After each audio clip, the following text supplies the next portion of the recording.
这可怎么办呀？这可怎么办呀？老四，你冷静一点，再想想，一定会有办法的。都到这个节骨眼上了，还怎么冷静了呀？现在全长安都知道咱家得罪了权贵，朝不保夕了，姐，还不赶快找姐夫商量呀？这个时候不能找你姐夫。可是，姐，现在姐夫再不出马就来不及了。咱生意赔了，总会再赚回来的。老主顾总会照顾咱家，可是这势一没了，那些主顾一看形势不妙，纷纷来挤兑咱家，到时候一顾得上这头，顾不上那头，手里的活钱越来越短，到时候神仙也救不了了。救不了也得救，天塌下来有大个顶着呢，轮不着你犯愁。姐，现在能力挽狂澜救咱家于危难的，就只有姐夫。老四，咱家现在面临的情况是前所未有，而且将来如果没有奇迹出现的话，只会更糟。如果现在这个时候你就去找你姐夫，等我们将来面临更大的危机的时候，你姐夫也没有办法了，怎么办？一直以来，我是维持着这个家，你是帮衬着这个家，是你的姐夫才真正的托起这个家。现在只有我们俩发挥力量，才能真正的帮到你姐夫。可是，夫人，外面有人找小侯爷，什么事儿？据说是来要账是吧？知道了，我去。我跟你去。他们敢来侯府要账，依我看，咱们陈家一定乱成一锅粥了。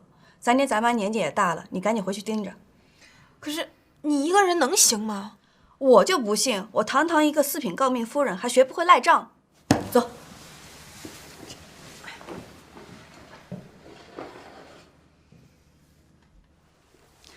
这位来我侯府，不知有何贵干？我找王修王小侯爷谈点生意上的事儿。家夫身体不适，不便见客，有什么事情你就跟我说吧。你做得了主吗？笑话，这个家除了家夫就是我做主。好，既然夫人能一力承担，那我就直说了。但说无妨。王小侯爷前日欠小号的货款，不知何时可以还上？字据呢？在此。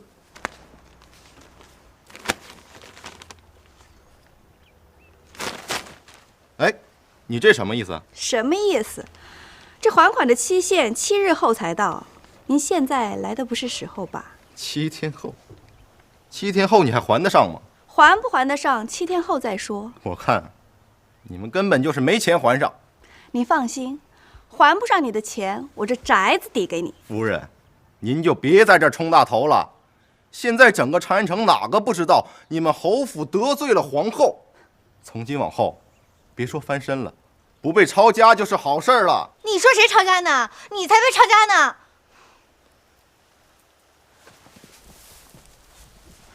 我打死你！干什么你们要？君子动口不动手。真个屁呀！姑奶奶，我是女子，就动手了。二女，打出去就行了，别追啊！是夫人。哪有你们这样的？你们给我等着！7天之内别让我再看见你。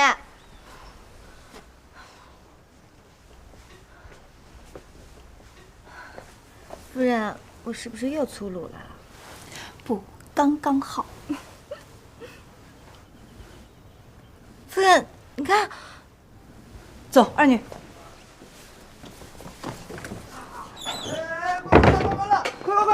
开门！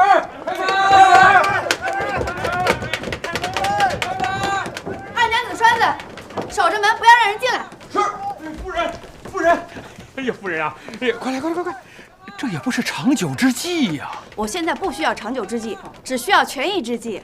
不管是不是到期的债主，一律不准进我侯府，听明白了吗？明白了。二女，快回房间。我不，我要在这儿保卫侯府。你呀，不要让人保护你就已经很好了，快回去。听夫人的，快啊！回来！扫把给我，快！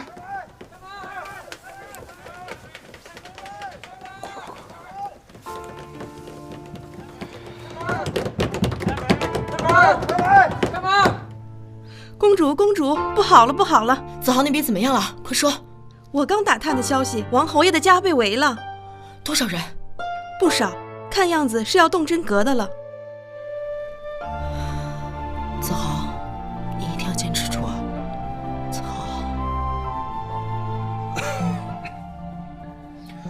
朕这几日托病没上朝，可有什么事情发生啊？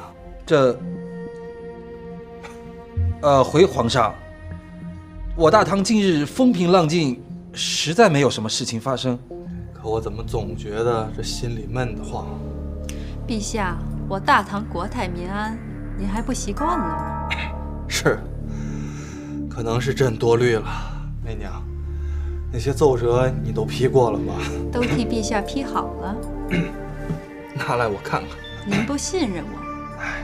就是闲来无事，随便看看。陛下身体欠妥，还是等病好了再看吧。我是当朝天子，我不批这奏折，让几个妇道人家批示，成何体统？王公公，把奏折拿来。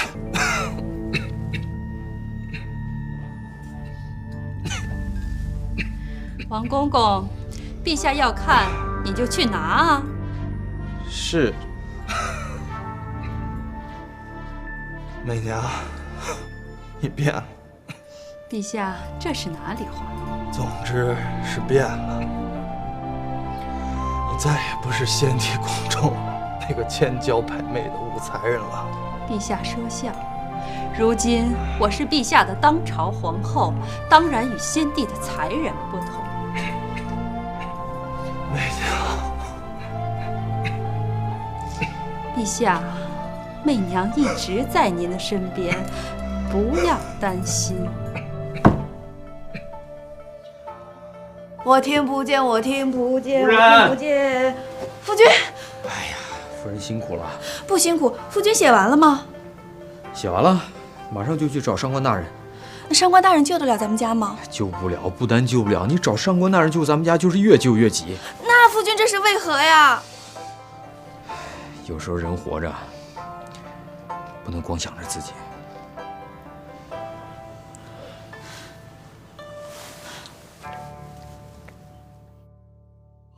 各位同僚，上官大人，请坐，请坐，请坐。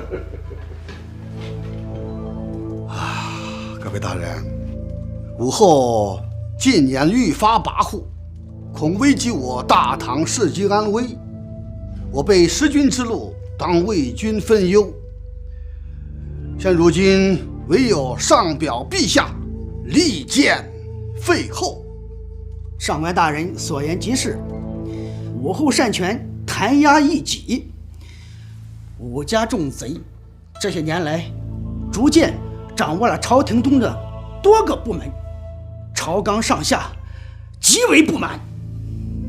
刘某不才，不过愿效死命，与上官大人同进退。我也是刘大人一样想法，愿与上官大人一起联合上奏废后。只不过什么？只不过近日陛下身体欠妥，已多日未上朝，大臣们的折子都是武后在批，我担心上官大人的折子恐怕到不了陛下的手里啊。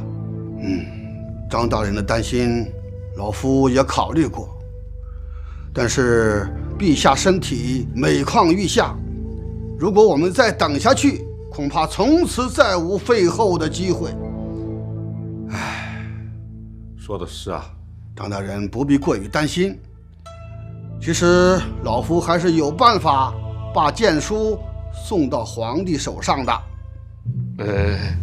听上官大人的意思，宫中有人暗中帮助上官大人。正是，此人的身份足以震慑朝纲。哦，那此人是谁呀？到时候你就知道了。我是说，薛大人，上官大人不愿说，你就不必再问了。哦，即使宫中无人接应，我们身为朝廷的重臣，难道看到此等乱象，要忍气吞声不成？正是上官大人，无论如何，我等废后的主张不可动摇。好。你好，麻烦禀报一声，就说王修、王子豪求见上官大人。好的，请稍等。老爷，有个叫王修的人求见。子豪，上官大人，您和王修还有来往？来往虽然不多，但深交已久。那此时此刻，王修到来是何用意啊？莫非是皇后派他专程而来？哎，不会的，对王修的为人，老夫还是有些把握的。哦，你去，先把王修带到偏房，我随后就到。是。众位大人，我去就回。哦，王修见过上官大人。啊，子豪，不必客气，坐。谢上官大人。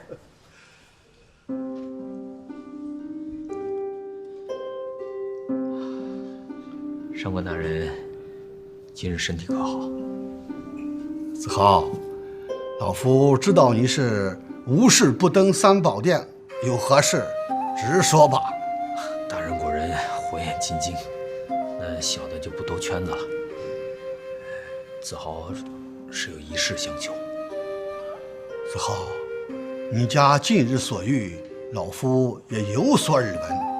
虽然老夫也愤慨武后所为，但眼下正当非常时刻，恐怕老夫也爱莫能助啊。哎，小的不敢，小的不敢。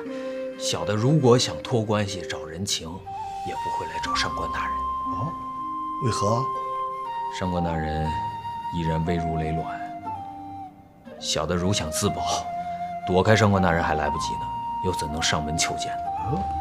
为何？如果子豪没猜错的话，上官大人不日将面见皇上，贬低武后。你怎么知道？是兰陵公主告诉你的？不是，兰陵公主素来谨慎，又怎会泄露口风？上官大人就不必好奇这个了。好吧，还是说说你打算怎么办吧。上官大人，您此去定然无功而返，而且会连累身家性命。我上官家世代得蒙皇恩，享受着高官厚禄。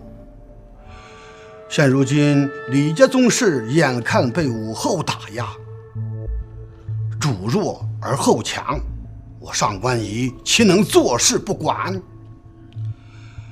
倘若真的如你所说，我上官仪辞去死谏，定会功亏一篑，并且会累及家事，那也是身为上官家的人应尽的义务。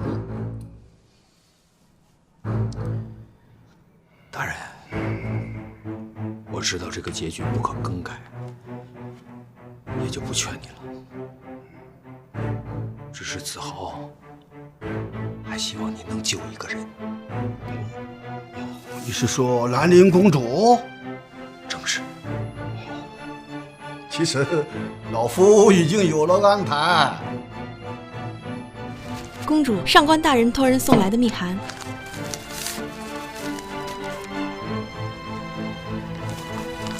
计划推迟，不对劲。备马。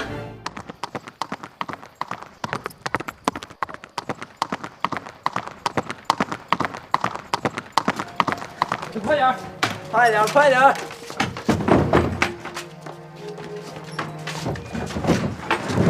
再快点，再快点！什么？要了。好，看完了。还剩下什么没有？除了那些工具，毛都没有了。咋？我死了咋？我毛都不给他留。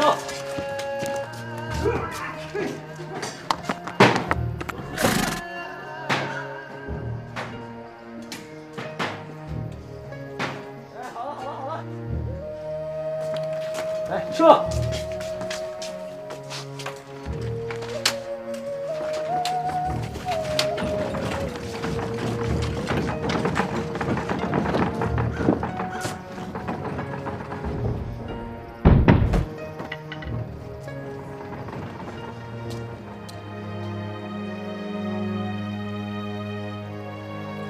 驾！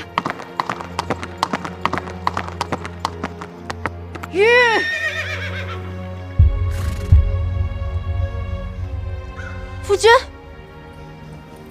你要去哪儿？我要去办事儿，夫君让开。你是要去宫里吧？没错，许久不见皇兄，我要去看看他。你下来，我有话跟你说。子豪，你是上官大人派你来的。我知道上官大人的密还留不住你，所以在这儿等你。那夫君你也应该知道，你也一样留不住我。那克儿呢？夫君，现在不是说这个话的时候。上官大人独自执剑废后失败，那可以说是必死无疑。但是如果加上我跟皇兄动之以情，上官大人再晓之以理，可能还有一丝胜算。你这番话说的毫无底气。有些事天注定，你明明知道自己的胜算微乎其微。王子豪，我李家的事情少管，给我让开！我要管，这也是我夫人的事。驾！兰陵，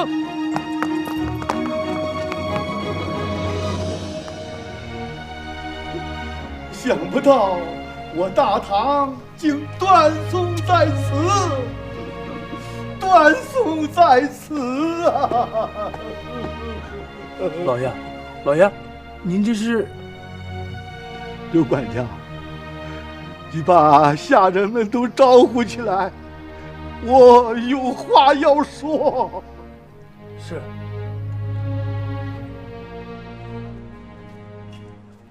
小侯爷，独孤大人，公主怎么样了？公主发了一顿脾气，已经睡下了。哦，真的睡下了？真的。好，这几天你叫二娘子严加防范，你们俩别的什么事儿也别干了，就天天在那房门口守着啊。那夫人那边？别管了，我去说。下去吧。是。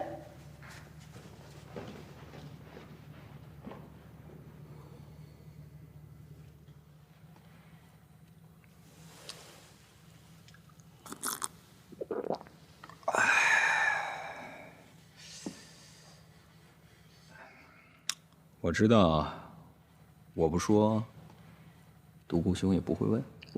正是。其实就算你问，打死我也不会说。我也决计不会问，因为我不想让子豪兄为难。凭独孤兄的聪明才智，怎么可能让我为难呢？不过还是奉劝女婿，就算你猜出了个1、2、3、4、5、6、7，也别说出来，为你好。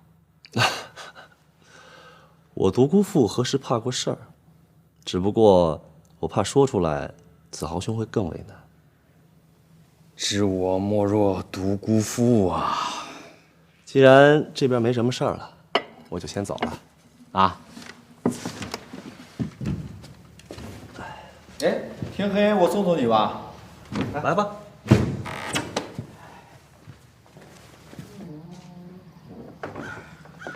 独孤兄慢走啊！子豪兄回去吧，父告辞了。哦，对了，等事情结束以后，向武姨娘赔个不是。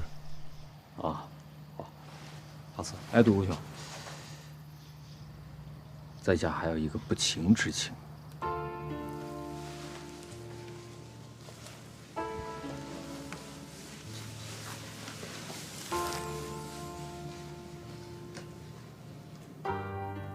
夫人，你也不问吧？不问。你不想知道？不想。为什么？夫君不想说的时候，多问只会增加烦恼。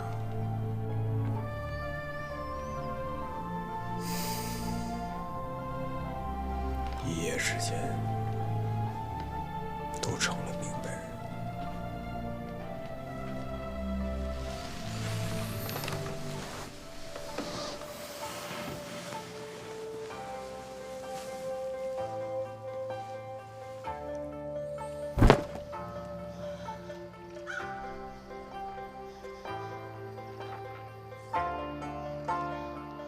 夫君，对不住了。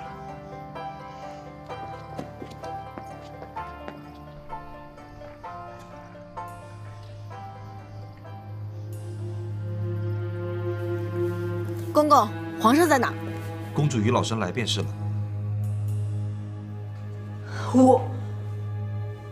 皇后，公主还知道我是皇后。皇兄呢？公主找陛下什么事儿？有急事相告。如果是和上官仪同样的事儿，我看公主还是歇歇。上官仪见到了皇兄，见到了又能怎样？见不到又能怎样？结果都一样，到头来只不过是白白枉送了信。你的阴谋早晚会被陛下拆穿的。那就看看吧。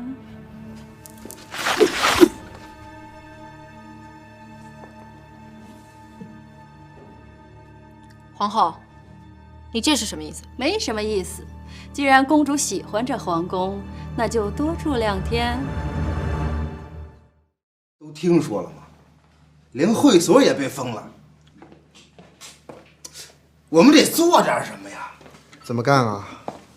听说这一次斗那么大阵仗对付子豪兄，是因为武后发了话。武后发的话怎么了？德少兄，小点声，小点声。不，就不小声。我就不相信我们堂堂正正的做人，还能让人给整垮了。可是，那可是朝廷啊！朝廷，就算他朝廷想灭咱们侯府，也得有个正当的理由。你们就是一群败类、垃圾，吃饭睡觉的猪。今天跟我一起罢课，队长。高二班又出问题了，所有学生现在开始罢课。你们这边强迫的就在我惹祸是吧？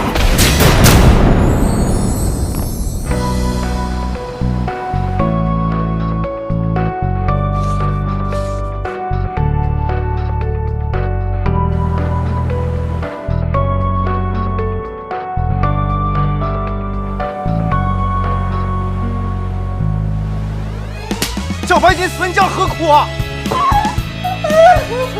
你今晚有时间吗？我会在你可以看得到我的地方等着你。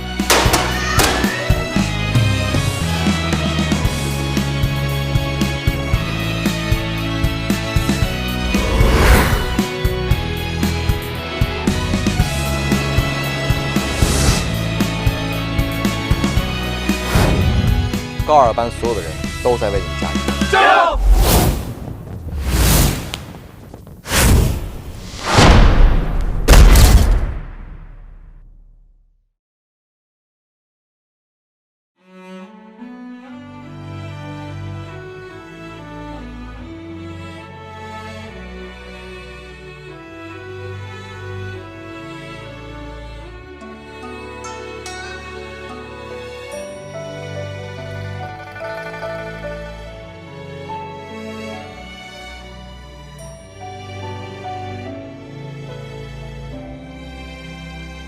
又走过了一个城，又爱上了另个人之后，给你唱过的情歌，唱给别人来感受。谁说得不到的就不能再深情的歌颂？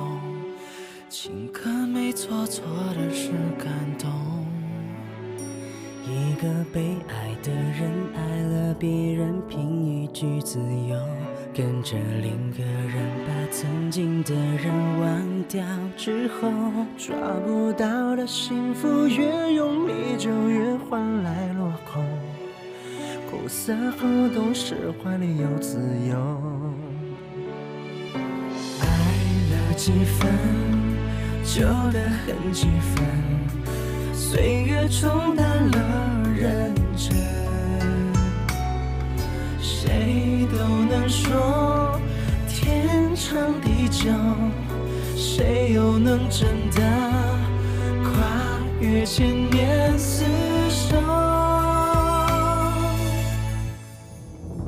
当冬天落幕，春天悄然来临的时候，人生本来是场梦。